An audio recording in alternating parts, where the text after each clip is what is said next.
मैं doctor Shyam Kumawat, associate professor sociology, राजकीय मीरा कन्या महाविद्यालय उदयपुर। आज के इस वीडियो लेक्चर के अंतर्गत मैं द्वितीय वर्ष समाजशास्त्र का जो सेकंड पेपर है, भारतीय समाज में समस्याएं और मुद्दे, उसके अंतर्गत जेंडर इन इक्वलिटी अर्थात लिंग असमानता का जो सेकंड पार्ट है उसके बारे में चर्चा करूंगा। पहले पार्ट में हमने जेंडर इनइक्वलिटी का जो कॉन्सेप्चुअल फ्रेमवर्क है भारतीय संदर्भ में उसको समझने का प्रयास किया है। आज हम इसमें देखते हैं कि भारत में लिंग असमानताएं किस प्रकार की है, कितनी गहरी है और भारत में ये समस्या कितनी किस लेवल तक हमें इसकी स्थिति या इसकी विकृति देखने को मिल सकती है। जैसा कि हम जानते हैं, समकालीन भारत में विकास योजनाओं के द्वारा अनेक सामाजिक परिवर्तन हो रहे हैं। संविधान के द्वारा अनेक क्षेत्रों में समानताओं के अधिकार दिए गए हैं। चुनाव प्रक्रियाओं ने मतदान के अधिकार के माध्यम से स्त्री पुरुषों में जनचेतना का विकास किया है। कृषि का आधुनिकीकरण, नगरीकरण, औद्योगिकरण, आर्थिक विकास, शिक्षा के प्रचार और प्रसार के व्यापक परिवर्तनों की प्रक्रियाओं की गति प्रदान की है। परंतु इनसे अनेक असमानताएं जैसे क्षेत्रीय असंतुलन, वर्ग संघर्ष तथा लिंग असमानताएं भी बढ़ी है। इन सभी परिवर्तनों ने भारतीय समाज में लिंग असमानता अर्थात नारी की प्रय स्थिति को दयनीय बनाया है। प्रय स्थिति के आधार पर शिक्षा का स्तर, स्वास्थ्य, व्यवसाय एवं राजनीतिक क्षेत्रों में अवसरों की सहभागिता, संपत्ति का हस्तांतरण एवं अधिकार, विभिन्न संस्थाओं में प्रतिनिधित्व के अधिकार आदि हैं। निम्नलिखित कुछ लिंग असमानताओं के सूचक एवं क्षेत्र हैं जो समकालीन भारत में नारी वर्ग या महिला वर्ग की बढ़ती हुई असमानताओं के ज्वलंत उदाहरण है। इसमें जो पहला बिंदु है, लिंग की सामाजिक सांस्कृतिक असमानताएं, socio cultural inequalities of women gender. समाज की संरचना पुरुष और स्त्रियों से मिलकर बनती है। ये परस्पर क्रिया और प्रतिक्रिया करके सामाजिक व्यवस्था का निर्माण करते हैं। समाज की परंपरा के अनुसार प्रत्येक स्त्री पुरुष की निश्चित प्रय स्थिति और भूमिकाएं होती है। ये प्रय स्थिति और भूमिकाएं समाज की परंपराओं के अनुसार लिंग भेद पर आधारित होती है तथा असमान होती है। इनको निम्न प्रकार से हम देख और समझ सकते हैं। दूसरा इसमें बिंदु है स्थान, सत्ता, वंश तथा लिंग की असमानता, locality, authority, lineage and gender inequality. स्थान असमानता से तात्पर्य है कि विवाह के बाद वर या वधू में से कौन अपना जन्म आवास स्थान त्याग कर जीवन साथी के आवास में जाकर रहता है। भारत में अधिकतर परंपरा यही है कि विवाह के बाद वधू अपने पति के माता पिता के यहाँ जाकर रहती है, क्योंकि पितृसत्तात्मक परिवार की प्रणाली भारतीय समाज में है। वधू को अपने पिता का घर छोड़ना पड़ता है। सत्ता का पिता से पुत्र तथा वंश परंपरा पिता से पुत्र की दिशा में हस्तांतरित होती है। भारत में अधिकतर समाज और परिवार इसी परंपरा के हैं, चाहे उनकी जाति और धर्म कुछ भी हो। केरल के नायर एवं मेघालय की खासी जनजाति इसका अपवाद है, जहां पर मातृवंशीय और मातृ स्थानीय परंपराएं प्रचलित है। भारत के अधिकांश परिवार पुरुष प्रधान है। सभी प्रकार के निर्णय पुरुष लेते हैं। सास, बहू, पत्नी, बहन और बेटी की परिवार में निम्न परिस्थिति होती है। तीसरा पॉइंट है गृहस्थी के कार्य और लिंग असमानता, house hold functions and gender inequality. गृह स्थिति या कुटुंब के लगभग सभी कार्य जैसे खाना बनाना, बच्चों को पालन, कपड़े धोना, घर की साफ सफाई करना आदि कार्य स्त्रियां या महिलाएं करती हैं। परिवार के सभी कष्टप्रद कार्य बुजुर्ग लोग जैसे दादी या माँ, बेटी, बहू, बहन आदि अपनी आयु, शारीरिक क्षमता तथा सामर्थ्य के अनुसार करती है। गाँव में स्त्रियां पुरुषों के लिए खेत पर खाना ले जाती है और खेतों में कार्य भी करती है। अर्थशास्त्री इन कार्यों को, जिसमें समय और श्रम दोनों लगाने पड़ते हैं, उसे कार्य या रोजगार में गणना नहीं करते हैं। आजकल स्त्रियां घर के बाहर नौकरी करती है, तब भी गृहस्थी के कार्यों को उसी कर्तव्यपरायणता के साथ पूर्ण करने की उनसे अपेक्षा की जाती है। भारतीय समाज की ये परंपरागत धारणाएं हैं कि कुटुंब के सभी कार्यों को संपन्न करने का दायित्व गृहिणियों का है। कई परिवारों को तो रात्रि को पत्नी अर्थात पति के और बहू के अपनी या परिवार के लोगों की सेवा भी करनी पड़ती है, उनके पांव दबाने पड़ते हैं। इस प्रकार की व्यवस्थाएं देखी जाती है। चौथा है भोजन में असमानता, फूड इनइक्वलिटी। अनेक सर्वेक्षणों के निष्कर्ष हैं कि भारतीय परिवारों में गृहिणियों और लड़कियों को खाने से संबंधित अनेक प्रकार की असमानताओं का सामना करना पड़ता है। पुरुष वर्ग भोजन पहले करता है और स्त्रियां और कन्याएं बाद में खाना कम पड़ने पर स्त्रियों को कम खाने को मिलता है तथा उन्हें उसमें संतोष करना पड़ता है। अधिक पौष्टिक भोजन पुरुष एवं लड़कों को परोसा जाता है और महिलाओं एवं लड़कियों को रूखा सूखा खाना दिया जाता है। गर्भवती एवं स्तनपान करवाने वाली महिलाओं के लिए पौष्टिक भोजन का भी ध्यान नहीं रखा जाता है। इसके परिणाम स्वरूप कन्या शिशु मृत्यु दर एवं प्रसव के समय महिला मृत्यु दर की अधिकता हो जाती है। पांचवा है भ्रूण हत्या और लिंग असमानता, फर्टिसाइड एंड जेंडर इनइक्वलिटी। इम्यूनोसेंटेसिस एक प्रक्रिया एवं परीक्षण है जिसका दुरुपयोग गर्भस्थ शिशु के लिंग को ज्ञात करने के लिए किया जाने लगा है।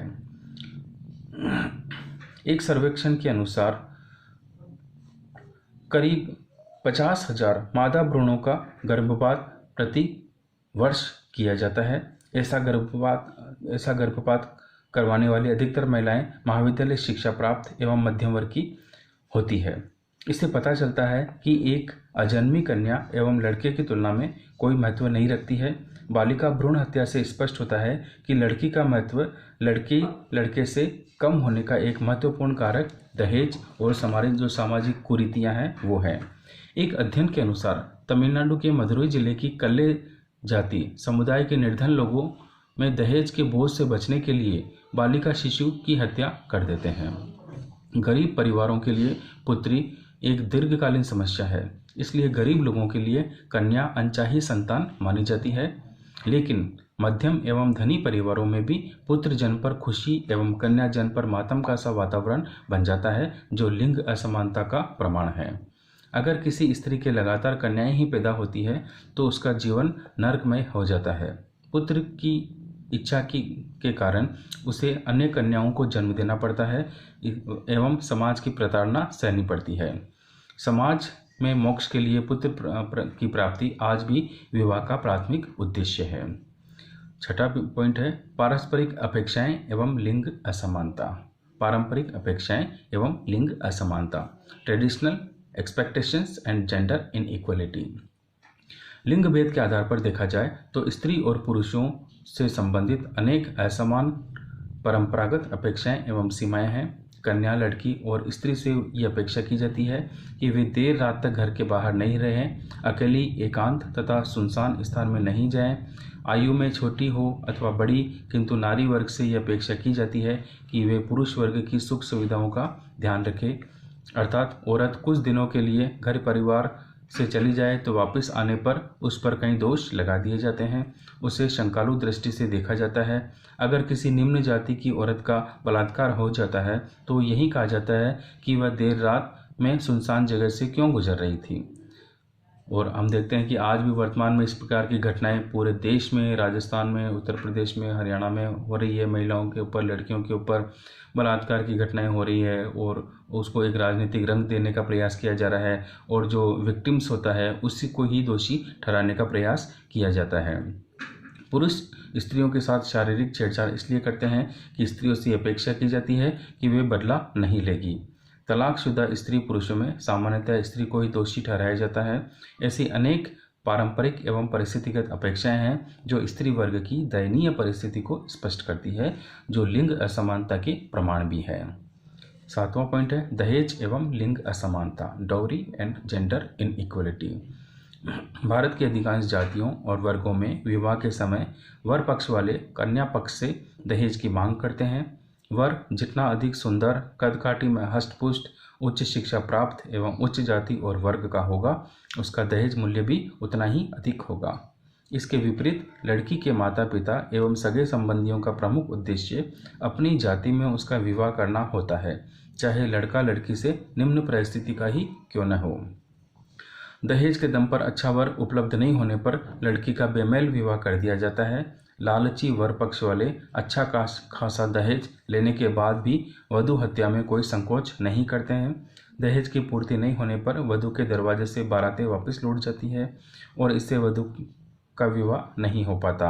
आज भी विधुर दूसरा तीसरा और भी विवाह कर लेते हैं, परंतु विधवा के लिए ये संभव नहीं है।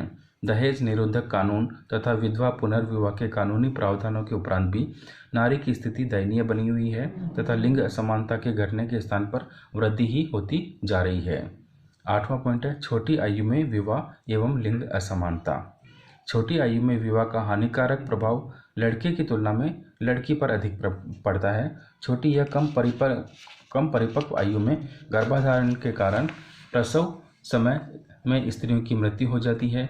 पौष्टिक आहार, स्वास्थ्य की देखभाल एवं समय समय पर डॉक्टरी जांच के अभाव में पहले अभाव रहता है। ऐसी स्थिति में महिलाओं का छोटी उम्र में विवाह एक पापपूर्ण अभिशाप सिद्ध होता है।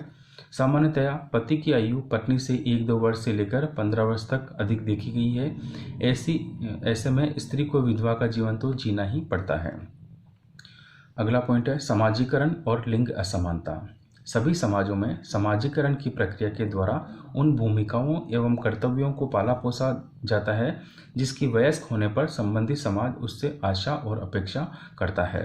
व्यक्ति की अपेक्षित अपेक्षाएं और कर्तव्य लिंग, जाति, वर्ग, परिवार आदि के अनुसार भिन्न भिन्न होते हैं। समाजीकरण की प्रक्रिया में यौन या सेक्स भेद तो मात्र स्त्री पुरुष के शारीरिक अंतर को स्पष्ट करता है, लेकिन इससे कहीं अधिक महत्वपूर्ण लिंग या जेंडर है जो यौन भेद से संबंधित अनेक असमानताओं को स्पष्ट करता है। परिवार और समाज लिंग भेद एवं इससे संबंधित अनेक विशेषताओं के कारण पुत्र जन्म का स्वागत करता है और कन्या जन्म को अभिशाप मानता है।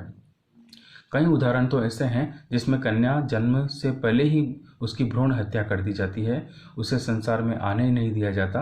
वे यौन भेद पर आधारित लिंग असमानता का कारण लिंग से संबंधित सामाजिक सांस्कृतिक परंपराओं, मूल्यों, धारणाओं आदि में सब कुछ पुरुष प्रधान एवं कन्या अप्रधान मूल्य एवं धारणाएं एक पीढ़ी से दूसरी पीढ़ी को समाजीकरण के द्वारा हस्तांतरित एवं प्रसारित होती रहती है। समाजीकरण की प्रक्रिया लगभग सभी समाजों में स्त्रियों और पुरुषों के मध्य अंतर विकसित करती है, जिसे पुरुषोचित या मर्दाना और स्त्रियोचित या जनाना भूमिकाओं के रूप में देखा जा सकता है। समाजीकरण के द्वारा स्त्रियों में आज्ञाकारिता, विनम्रता, पराश्रितता और दुर्बलता, शील संकोच जैसे लक्षणों को सशक्त बना दिया जाता है। इसके विपरीत पुरुषों में बहादुरी, साहस, निर्भयता, स्वावलंबन, शक्तिशाली, कठोरता, आदेश देने वाला बना दिया जाता है। समाजीकरण के द्वारा स्त्री पुरुष को श्रम विभाजन संबंधी जानकारी भी दी जाती है। घर से बाहर के कार्य, सार्वजनिक कार्य, उत्पादन संबंधी गतिविधियां, चौकीदारी, पुलिस, शिकार, युद्ध, सीमा सुरक्षा आदि कार्य पुरुषों को सिखाए जाते हैं और घर के कार्य, बच्चों का पालन पोषण, खाना बनाना, वृद्ध या बुजुर्गों की सेवा करना, बीमार की देखभाल करना जैसे कार्य स्त्रियों को सिखाए जाते हैं। माता पिता, भाई बहन के आदेशों का पालन करने की शिक्षा दी जाती है। अगला पॉइंट है शिक्षा और लिंग असमानता। लड़कों की शिक्षा पर अधिक ध्यान और खर्च किया जाता है और लड़की पर कम। कन्याओं को अनेक परिवारों में कठिन श्रम साध्य विषय जैसे गणित, विज्ञान, इंजीनियरिंग, डॉक्टरी आदि लेने के लिए निरुत्साहित किया जाता है। इसके विपरीत लड़कों को ऐसे विषय लेने के लिए उत्साहित किया जाता है, चाहे वह अपनी बहनों से पढ़ने में कमजोर ही क्यों न हो। लड़कों की शिक्षा पर खर्च अधिक किया जाता है तथा लड़की पर कम। लड़की के लिए कहा जाता है कि विवाह के बाद उसे गृहस्थी की देखभाल करनी है, वह ज़्यादा पढ़ लिख कर क्या करेगी। इन उपरोक्त वर्णित लिंग भेदभावपूर्ण मूल्यों एवं परंपराओं को दादा दादी, नाना नानी, माता पिता, भाई, मित्र, शिक्षक, पड़ोसी आदि सभी नई पीढ़ी को सिखाते हैं। यह सीखने सिखाने की प्रक्रिया निरंतर चल रही है जिसमें लिंग असमानता में लगातार वृद्धि हो रही है। अगला पॉइंट है संचार माध्यम और लिंग असमानता। Communication media and gender inequality. आज का समाजीकरण के प्रभावशाली और महत्वपूर्ण साधन आधुनिक संचार माध्यम जैसे दूरदर्शन, आकाशवाणी, चलचित्र, tape recorder, video film, mobile, समाचार पत्र, पत्रिकाएं, पुस्तकें आदि है। इनमें भी सर्वदा औरतों को घर पर काम करने के लिए दिखाया जाता है, बताया जाता है, वर्णित किया जाता है। निम्न वर्ग की महिलाओं को सदैव ही कार्य करते हुए दिखाया जाता है। विज्ञापनों में स्त्रियों के गंदे दृश्य दिखाए जाते हैं। इससे पुरुष वर्ग पर महिलाओं का सम्मान घट जाता है। ये संचार माध्यम भी लिंग असमानता को बढ़ावा देकर महिलाओं की छवि को विकृत करते हैं। अंतिम बिंदु है आर्थिक क्षेत्र में लिंग असमानता। भारत में श्रम शक्ति में स्त्रियों का प्रमुख हिस्सा है, परंतु रोजगार के स्तर और गुणवत्ता के दृष्टिकोण से वे पुरुषों से पीछे है। वर्तमान में देश में महिला श्रमिकों की संख्या करीब 25% है। महिलाओं की कुल जो संख्या है उसमें इन महिलाओं का प्रतिशत श्रम जो प्रतिशत है लगभग 25% के आसपास है। और हम देखते हैं कि फैक्ट्रियों में, खानों में, वृक्षारोपण संस्थानों में और सभी क्षेत्रों में आज महिलाएं कार्य कर रही है, लेकिन महिलाओं के वेतन में और पुरुषों के वेतन में हमें असमानता हर जगह देखने को मिलती है। और जो अनस्किल्ड क्षेत्र होते हैं, जैसे मजदूरी करना और खेतों में काम करना, और तो ऐसी जगह पर पुरुषों को वेतन अधिक दिया जाता है और महिलाओं को वेतन कम दिया जाता है, जबकि महिलाएं भी पुरुषों के बराबर का कार्य करती है। तो यहाँ पर भी हमें जेंडर इनइक्वलिटी देखने को मिलती है। कहने का तात्पर्य यह है कि भारत को आज़ाद हुए आज इतने वर्ष हो चुके हैं, 70-75 वर्ष हो चुके हैं, लेकिन फिर भी हम देखते हैं कि भारत में आज भी लिंग असमानता विश्व के अन्य देशों की तुलना में बहुत ही अधिक है। आज भी हमारे समाज की जो पारंपरिक सोच है वो पुरुष प्रधान समाज की है और महिलाओं को द्वितीय श्रेणी का दर्जा दिया जाता है, और महिलाओं के समाजीकरण में, शिक्षा में, स्वास्थ्य में, हर जगह पर महिलाओं से भेदभाव और असमानता व्यक्त की जाती है। तो आज आवश्यकता इस बात की है कि ये जो जेंडर इनइक्वलिटी है, लिंग असमानता है, इसको पूर्णतः समाप्त किया जाए और महिलाओं को पूरी तरह से बराबरी का दर्जा दिया जाए। हालांकि हम देखते हैं कि कानून के द्वारा महिला पुरुष को और सभी जाति धर्म के लोगों को एक समान अधिकार दिए गए हैं, लेकिन सामाजिक स्तर पर और आर्थिक स्तर पर इसे अभी भी वो पहचान नहीं मिल पाई है, तो जिसकी आज एक महती आवश्यकता है। आशा है जल्दी समाज की सोच बदलेगी और महिलाओं को बराबर का हिस्सा और उन्हें बराबर के अधिकार देकर इस लिंग असमानता को समाप्त किया जाएगा। थैंक्स।